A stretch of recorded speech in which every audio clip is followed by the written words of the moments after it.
ಎಲ್ಲರಿಗೂ ನನ್ನ ನಮಸ್ಕಾರಗಳು. ನಮ್ಮ ತೆಂಗಿನ ತೋಟದಲ್ಲಿ ನಾವು ಎಲ್ಲ ಥರದ ವೆರೈಟಿ ಹಣ್ಣುಗಳನ್ನು ಹಾಕಿದ್ದೀವಿ. ರಾಮಫಲ ಹಣ್ಣು ಮತ್ತು ಸಪೋಟ ಹಣ್ಣು ಈ ಸೀಸನಲ್ಲಿ ಬರುತ್ತೆ. ನಮ್ಮ ತೋಟದಲ್ಲೂ ಕೂಡ ಬಂದಿದೆ ಹಣ್ಣು. ಅದನ್ನು ಕಟ್ ಮಾಡ್ಕೊಂಡು ಬಂದಿದ್ದೀನಿ. ರಾಮಫಲ ಹಣ್ಣು ಗಿಡದಲ್ಲೇ ಹಣ್ಣಾಗಿತ್ತು. ನನ್ನ ಮಗಳು ಬಂದಿದ್ಲು ಅಂತ ಕಟ್ ಮಾಡಿಕೊಟ್ಟೆ. ತುಂಬ ಟೇಸ್ಟಿಯಾಗಿದೆ ಅಂತ ಖುಷಿಯಾಗಿ ತಿಂದಳು. ನಾವು ನಮ್ಮ ಹಣ್ಣಿನ ಗಿಡಗಳಿಗೆ ಯಾವುದೇ ರೀತಿಯ ಔಷಧಿಯನ್ನು ಸಿಂಪರಣೆ ಮಾಡೋದಿಲ್ಲ. ಯಾಕೆಂದರೆ ನಾವು ನಮ್ಮನೆಯಲ್ಲೇ ಮಾತ್ರ ಉಪಯೋಗಿಸೋದ್ರಿಂದ ನಾವು ಯಾವುದೇ ರೀತಿಯ ಔಷಧಿ ಸಿಂಪರಣೆ ಮಾಡೋದಿಲ್ಲ. ರಾಮಫಲ ಹಣ್ಣಿಗೂ ಮತ್ತು ಸೀತಾಫಲ ಹಣ್ಣಿಗೂ ಏನು ಡಿಫ್ರೆನ್ಸ್ ಅಂದರೆ, ರಾಮಫಲ ಹಣ್ಣಲ್ಲಿ ಕಾಂಡ ಜಾಸ್ತಿ ಇರುತ್ತೆ, ಬೀಜ ಕಮ್ಮಿ ಇರುತ್ತೆ. ಸೀತಾಫಲ ಹಣ್ಣಲ್ಲಿ ಬೀಜ ಜಾಸ್ತಿ ಇರುತ್ತೆ, ಕಾಂಡ ಕಮ್ಮಿ ಇರುತ್ತೆ. ಟೇಸ್ಟ್ ಮಾತ್ರ ರಾಮಫಲ ಹಣ್ಣಿಂದೇ ಬೇರೆ ಟೇಸ್ಟು, ಸೀತಾಫಲ ಹಣ್ಣಿಂದೇ ಬೇರೆ ಟೇಸ್ಟು. ನೋಡಿ, ಈಗ ಇದು ರಾಮಫಲದ ಗಿಡ. ಇದರಲ್ಲಿ ಗಿಡದಲ್ಲೇ ಹಣ್ಣಾಗೋಗ್ಬಿಟ್ಟಿತ್ತು. ತುಂಬ ದೊಡ್ಡ ದೊಡ್ಡ ಹಣ್ಣನ್ನೆಲ್ಲ ಗಿಣಿ ತಿಂದ್ಬಿಟ್ಟಿತ್ತು. ನೋಡಿ, ಇವಾಗ ನಾನು ತೋರಿಸ್ತೀನಿ ಗಿಣಿ ತಿಂದಿರೋ ಹಣ್ಣು.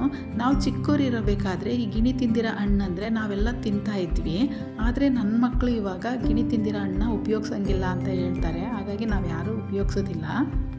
ನಮ್ಮ ತೋಟದಲ್ಲಿ ಎಲ್ಲ ಥರದ ವೆರೈಟಿ ಹಣ್ಣುಗಳಿದೆ. ಯಾವ್ಯಾವ ಸೀಸನ್ನಲ್ಲಿ ಬರಬೇಕೋ ಆ ಸೀಸನ್ನಲ್ಲಿ ಎಲ್ಲ ಸೀಸನ್ನಲ್ಲೂ ಹಣ್ಣುಗಳು ಸಿಗುತ್ತೆ.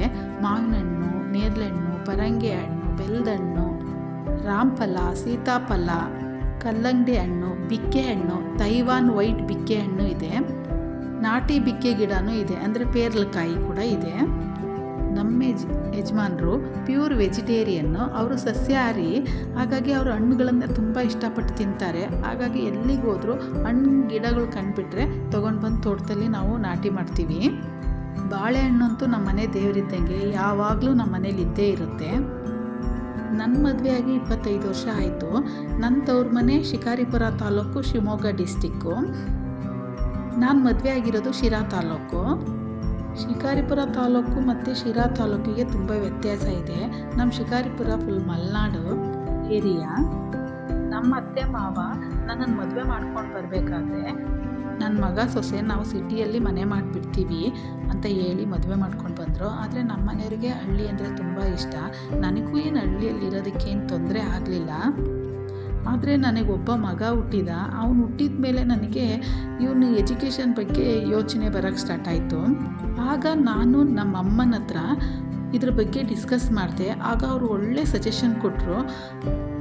ನಿಮ್ಮೂರಲ್ಲಿ ಸ್ಕೂಲ್ ಇಲ್ಲದಿದ್ದರೆ ಏನಂತೆ, ನಾನು ನಿನಗೊಂದು ಡಿಗ್ರಿ ಮಾಡಿಸಿರೋದು, ಇವಾಗ ಉಪಯೋಗ ಮಾಡ್ಕೊ. ನಾನು ನನ್ನ ಮಕ್ಕಳಿಗೆ ಕೊಟ್ಟಿರೋ ಎಜುಕೇಷನ್ನು ಅವಶ್ಯಕತೆ ಇದ್ದಲ್ಲಿ ಉಪಯೋಗ ಆಗಬೇಕೋ ಹೊರತು ಅನವಶ್ಯಕವಾಗಿ ವ್ಯರ್ಥ ಆಗಬಾರ್ದು ಅನ್ನೋ ಮಾತನ್ನು ಹೇಳ್ಕೊಟ್ರು. ನಮ್ಮಮ್ಮ ಹೇಳಿದ ದಾರಿಯಲ್ಲೇ ನಾನು ನಡೆದು ಬಂದೆ. ಅದಕ್ಕೋಸ್ಕರ ನನ್ನ ಮಕ್ಕಳು ಎಜುಕೇಷನ್ ಸಿಸ್ಟಮಲ್ಲಿ ಯಾವುದೇ ರೀತಿ ತೊಂದರೆ ಆಗಲೇ ಇಲ್ಲ. ನನ್ನ ಅಮ್ಮನ್ನ ನೆನೆಸ್ಕೊಳ್ತಾ ಧನ್ಯವಾದಗಳನ್ನು ತಿಳಿಸ್ತೀನಿ.